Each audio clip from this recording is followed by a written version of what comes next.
Salah satu peristiwa pemberontakan yang terjadi setelah masa kemerdekaan adalah proklamasi berdirinya Republik Maluku Selatan (RMS) pada tanggal 25 April tahun 1950. Republik Maluku Selatan (RMS) menginginkan agar wilayah mereka berdiri sendiri dan lepas dari Negara Kesatuan Republik Indonesia (NKRI). Aksi ini didahului oleh rangkaian propaganda agar rakyat memihak gerakan pemberontakan ini. Melansir laman munasprop.go.id, pemberontakan RMS didalangi oleh Soumokil, yang merupakan mantan Jaksa Agung NIT, Negara Indonesia Timur. Kemudian pada tanggal 25 April tahun 1950 diangkatlah beberapa tokoh yaitu, J.H. Manuhutu sebagai Presiden, Albert Wairisal sebagai Perdana Menteri.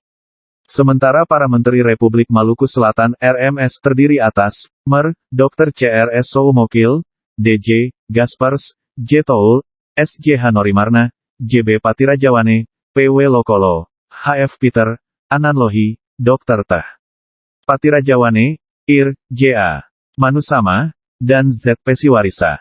Dr. J.P. Niki Julu kemudian ditunjuk sebagai Wakil Presiden RMS untuk daerah luar negeri dan berkedudukan di Den Haag, Belanda, pada tanggal 27 April tahun 1950. Pada tanggal 3 Mei tahun 1950, Soumokil kemudian diangkat menggantikan Manuhutu sebagai Presiden RMS. Berlanjut pada tanggal 9 Mei tahun 1950, Angkatan Perang RMS (APRMS) dibentuk dengan Panglima Tertinggi Sersan Mayor KNIL, D.J. Samson. Di bawahnya ada Sersan Mayor Patiwael sebagai Kepala Staf dengan anggota Sersan Mayor Kastanya, Sersan Mayor Aipasa, dan Sersan Mayor Peter. Melansir laman Kompas, latar belakang munculnya pemberontakan Republik Maluku Selatan (RMS) adalah anggapan bahwa bergabungnya Maluku ke dalam NKRI akan memicu masalah. Manusama, salah seorang tokoh RMS, menyebar semangat anti pemerintah dengan menyebut bahwa orang Maluku tidak mau dijajah orang Jawa. Hal ini yang menjadi latar belakang pembentukan Republik Maluku Selatan (RMS) dan munculnya pemberontakan. Wilayah yang memberontak antara lain Pulau Ambon, Seram, dan Buru. Pengibaran bendera benang raja dan dimulainya pemberontakan RMS menimbulkan berbagai dampak. Dampak utama yaitu banyaknya korban yang jatuh dari kedua belah pihak pada masa perlawanan. Selain itu, terjadi migrasi pengungsi ke Belanda, karena dianggap mendukung berdirinya RMS. Hal ini juga menimbulkan ketidakstabilan kondisi keamanan dan politik antar kelompok di wilayah Maluku. Bahkan beberapa kejadian terorisme oleh anggota RMS juga terjadi di Belanda. Hubungan Indonesia dan Belanda juga turut terdampak akibat munculnya pemberontakan ini. Penyelesaian pemberontakan Republik Maluku Selatan (RMS) ditempuh dengan berbagai cara.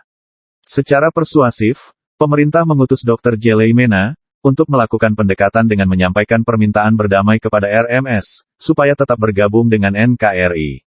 Soumokil dengan tegas menolak permintaan ini, dan ingin tetap melepaskan diri dari NKRI.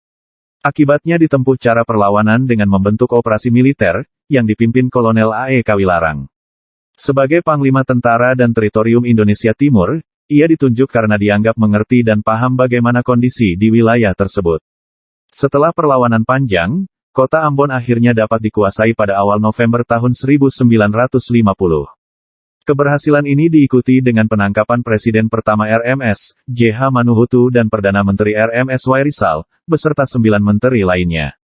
Para tokoh RMS ini kemudian dijatuhi hukuman penjara selama 3–5,5 tahun.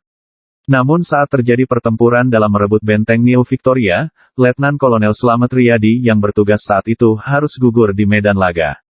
Perang gerilya juga masih berlanjut di Pulau Seram sampai 1962. Soumokil akhirnya tertangkap pada tanggal 12 Desember tahun 1963 dan sesuai keputusan Mahkamah Militer Luar Biasa di Jakarta, ia dijatuhi hukuman mati pada tahun 1966.